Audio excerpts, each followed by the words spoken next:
Thanks for joining us at the Business Growth Cafe, where each week we select from a menu of topics for a focused discussion with an industry expert to provide insights that can impact your business's growth. With your host, Angelo Ponzi.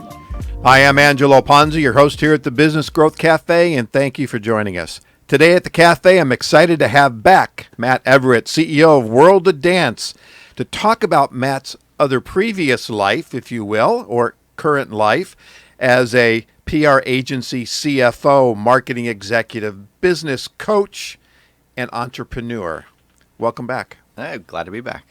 Yeah, so we're going to take a different tact. Hopefully the audience has listened to the first show about the World of Dance. I was very excited to have that conversation. As I said, I do admit I am a fan, and I like to watch it live if I can on the tube, but I do record it as well. Before we get going and talk about the agency side of the world, what is the best business advice you've ever received and or given if it's different? Well, I know that I was taught actually in my first agency job, the power of systems thinking. And that to me really, it resonated with me because I took one of my majors in college was entrepreneurship. Okay. And I was a pretty good student in college, but I didn't really understand how to connect the dots until I took was in this entrepreneurship program, and they made you write a business plan. And when you're thinking about a business from all disciplines and how they all work together as a system, to me, like that was, if you're within a company and you're an entrepreneur, as I like to say, or you're outside as an entrepreneur trying to figure out how to build a business, learning to see the big picture and how things are all connected to me is really the key to being successful in either of those. Okay. Now you do some coaching with entrepreneurs, I think. I do, we yes. Talked about. When you're working with these young entrepreneurs, young business owners, do they understand the power of planning and really thinking about that? My experience a lot of times, especially working with young entrepreneurs, They fall in love with the product. That's the be-all, end-all, and they don't really think beyond that everybody in the world's going to want this, and without a lot of planning behind it. Well, I do think that entrepreneurs are like most creatives, and so they have kind of a tunnel vision, and they just stay focused on that vision and how to execute it, and they need people who are more structural thinkers to kind of clean up the messes that got left behind, and you kind of need a combination of both, I think, for there to be success. But I mean, I definitely feel like the entrepreneurs that I've worked with are very excited to hear how to make their idea successful and open to those ideas, or open to hearing experiences and stories and anecdotes for how to take that idea and what's worked for others and how to translate that to their own. So systems thinking is a big one. I mean, a lot of what I teach in my coaching are the things that I learned from my mentor, who you may know, David Payne. Yep. Because he founded and operated a super successful PR agency here in Orange County that became an international agency and sold to a big holding company out of Canada. And he operated by this management guru named W. Edwards Deming, who wrote 2 very boring, very dry books, but had really inspiring lessons in it. And I was really fortunate to kind of be mentored by David and have the opportunity to learn those and apply those in a variety of businesses over the years. Was Payne your first PR job? Yeah, I think I graduated with 3 majors in college and economics, finance, and entrepreneurship, and I loved the creative side of things, but I was really good at the analytical side, and so I fought being a finance and accounting guy because my dad was an artist, and I just loved that, and I wanted to be an entrepreneur. I wanted to do creative things, but I got a master's degree in accounting and certified this and certified that, and because I was really good at that. And ultimately, what I discovered was my niche was helping the creatives build and grow their businesses, and that I could bring something to the table, and I could kind of speak their language in a way that they that resonated with them, and yet I knew how to do things that they needed and didn't want to do. So obviously, even fast forwarding to today, it's very much a similar environment in both the organizations that I coach and World of Dance and all of our employees, and trying to how to nurture that creativity and that Sure. that creative process, but at the same time, it's a business, and there needs to be a certain amount of process and structure to what we're doing in order to make that successful. So how many businesses are you coaching right now? Right now, very, very, very few, I because was going to say, you don't have a lot of time. most of my energy is more than 100% of my energy is being focused on World of Dance and everything we're doing there. But I do try to take time just because I enjoy it so much, helping entrepreneurs that I believe in. Are these the people that know you or make a recommendation, or not that I'm trying to get you more entrepreneurial Yeah. coaching jobs, but I mean, how do these people find you? I established many years back what I refer to as the no dick rule. I don't know if I can say that on Sure you can. your station, but I believe that at a certain point in life, you realize that the most important thing is who you work with and what you're working on, and in that order. And you don't want to work with people that cause misery, and so finding really, really good people becomes the most important thing. And so when I left kind of the, finance world, and decided all I wanted to do was find people who were working on, who I loved, who were doing great things, but mostly I just wanted to help them be successful. That became the start of, I think, really, hopefully the rest of my career is just working with people that are doing amazing things and who I want to help be successful. And the entrepreneurs that I'm helping today are those who I see what they're trying to accomplish, and I believe in them as individuals, and I believe that they're good people, and they want to make a difference, and I want to help them make a difference. Yeah, I commend you on that, because I've not coined it that way you have.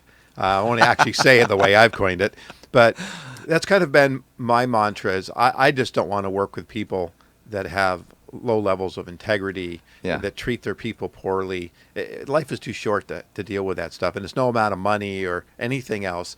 And so I always look at that and kind of my litmus test. I was being interviewed for a fractional CMO job, and I remember talking to the recruiter, and I said, I have to ask a question. Tell me about the CEO. I mean, is he a Yeah. nice guy? How does he treat his people? And she was like, well, those are really weird questions. I said, well, I'm telling you, it's really important to me, because the last thing you want to do is put me in this spot, and I find out that this guy is a, you know what, I'm just going to walk out the door, because I don't have time for that anymore. Yeah.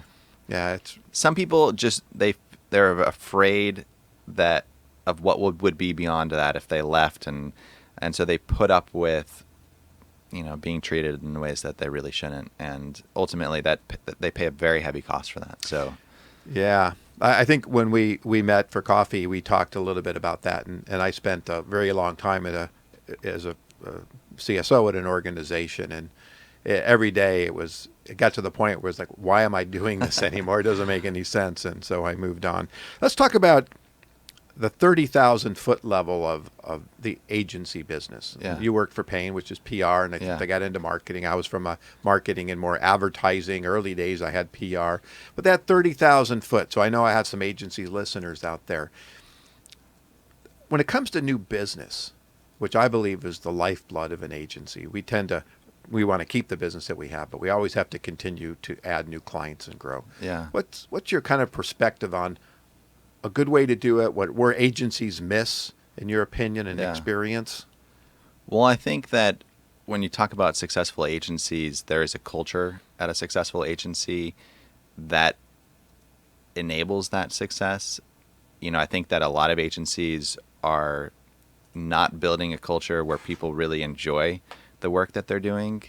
It is it's all about the billable hour. Mm-hmm. It's about how to get people to be there as early as possible and stay as late as possible. Work-life balance is a rarity at a lot of those agencies, and so they tend to really burn people out. And I don't think that those cultures produce sustainable success. I think that the agencies that, to me, are the ones who are thriving and able to earn the respect of their clients are the ones who have values that they make sure that their policies are aligned with those values. And I think that, getting back to the whole, no dick rule, is that in an environment like today where social media makes everything more transparent. You have to work for a CEO. The questions that you're asking are important because in order for you to be successful in providing advice and helping an organization develop a brand that people admire, you can't just make that up. You can't just put that on a poster or advertising slogan and expect that that's going to work. That doesn't work anymore.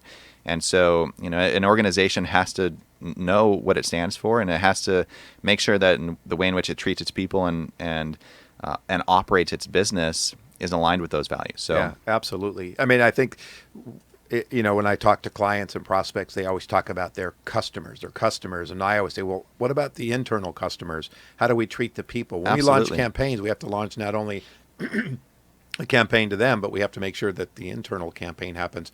I mean, I literally walked down the hallway and ran into the accounting manager and said, "Hey, do you like the new campaign?" And she says, "I don't know what you're talking about."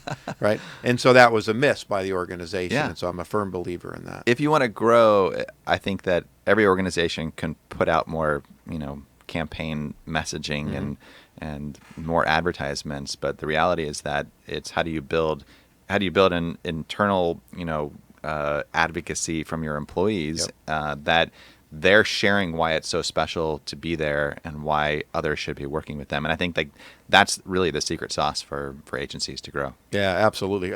As I said to a client not too long ago, we got 85 people.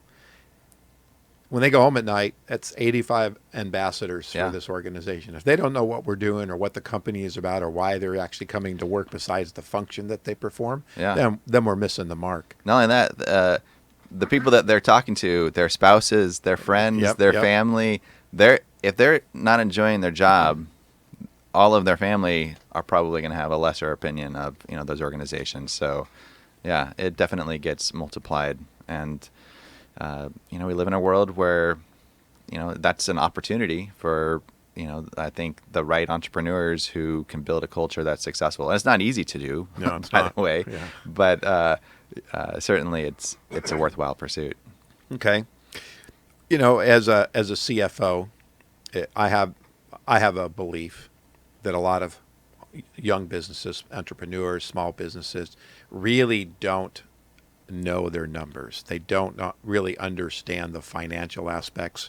What are the most important, and this is my question to you, 2 or 3 reports that they need to live and breathe by, because the numbers tell a story, and here they are storytellers, but they're not being able to tell the story for their own business. So number one, do you agree with me? And number two, what would be those kind of reports that you as a CFO would say, you've got to really understand these? Yeah. Well, one of the things I learned, and this was very hard being a CFO, was that a lot of times numbers are actually the worst thing that a business could be focused on in order to be successful. Because looking at the wrong numbers or looking at numbers in the wrong way can lead you to make some pretty bad decisions. For example, if your goal is only to collect money as fast as possible, you might make some decisions to pressure clients to pay in ways that make them feel like this is not a good relationship that they have with this agency or whatever. And so you might lose some business that way, but you might collect a lot faster, right? Or organizations that say, we need to pay slower, may choose to pay their, key partners and vendors net 90 because they're trying to improve cash flow because that's the number that they were told to look at. But then the vendors say, I don't think we want to do business with, this company anymore because they pay so slowly. So there's a systemic effect, if you will, on a lot of those things. And so looking at the wrong numbers is pretty damaging. It can be. And of course, as a numbers guy, that's very humbling because, I want to make sure that I'm providing value to, my partners and to, the folks that have entrusted me with helping them understand the business. So I think that that's one thing, as I always try to say that it's not all about the numbers. Sometimes the most important things in a business are, this is a Demi thing, unknown and unknowable. You can't measure things, some of the most important things in a business that you would love to know, but you can't quantify them. You can't quantify someone's happiness. You can't. You can try to come about some some ways, but I obviously in a small business, cash flow is important, and understanding and monitoring that and finding ways to understand that simply is important.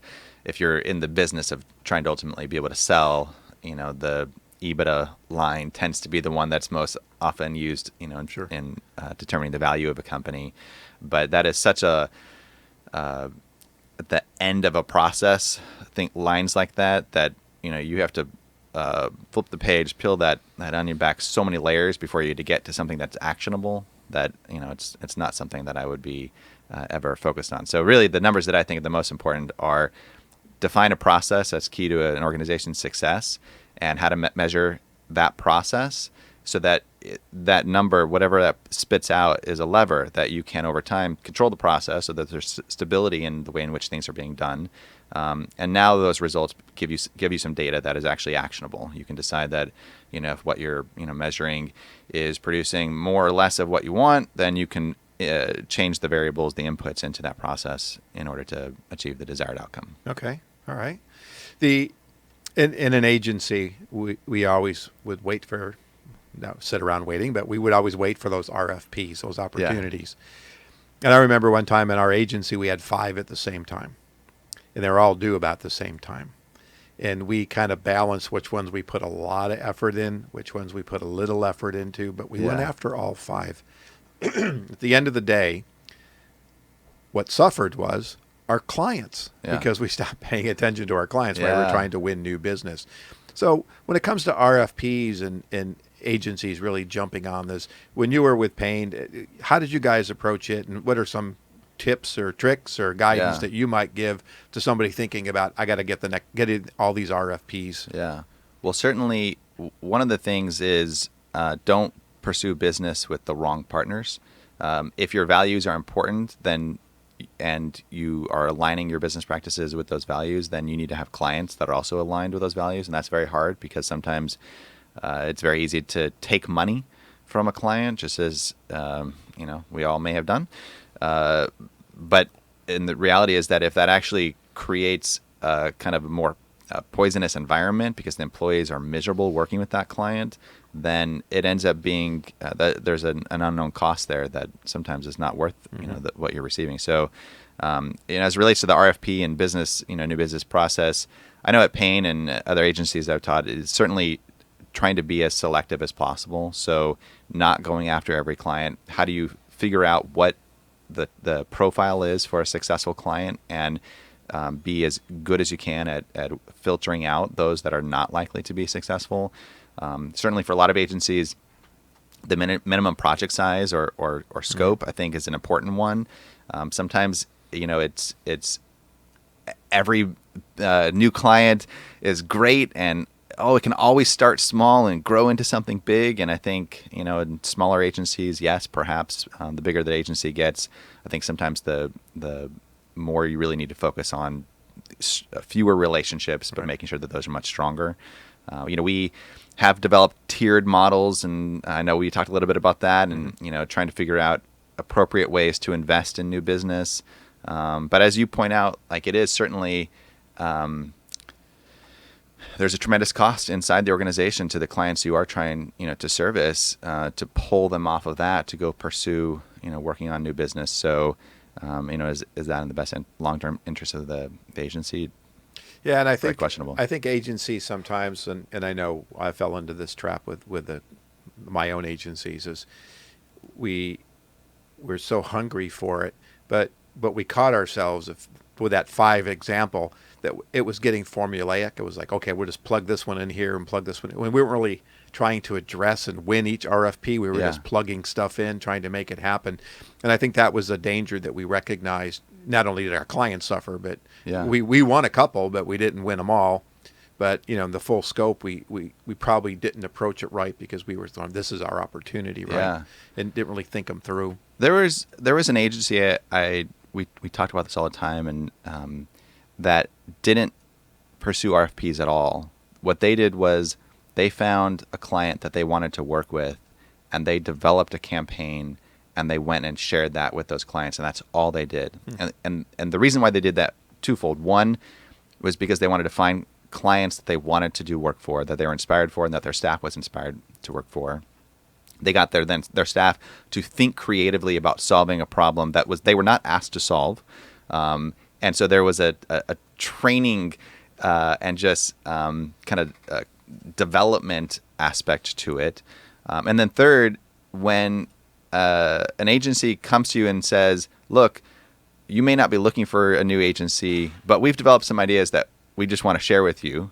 That's definitely out of the box. Yeah, it is out of the box. And I mean, they were spending tremendous amount of resources doing it. So I thought that was a pretty incredible way to kind of flip it around. How'd they do? They did. I mean, you would have heard of this agency. Okay. Yeah. All right. All right. Well, I'm not going to steal that idea because I don't have an agency anymore. And I've been asked, "Do you want to start an agency again?" I was like, absolutely not. Which I'll ask you. Do you miss it? Miss the agency business? You know what I love is just the creativity that's inside the agency. I love creatives, and being around those people is very inspiring. Working at that PR agency, bunch of tremendous communicators. Every email I sent, I felt like I had to double and triple check, make sure there weren't any typos, and that I had written it properly, because I was going to get some slack if I didn't. And I love being around those people, and being around really, really amazing leaders who want to build a culture of success in the right way.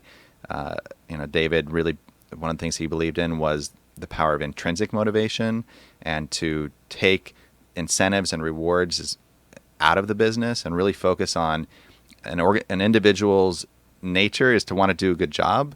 And if you create an environment where they know what the mission is and how they can make an impact, they're going to show up and want to put their best effort into that, rather than the way that a lot of managers approach it, which is that people would rather sit around and do nothing and just surf Facebook all day when their boss isn't watching.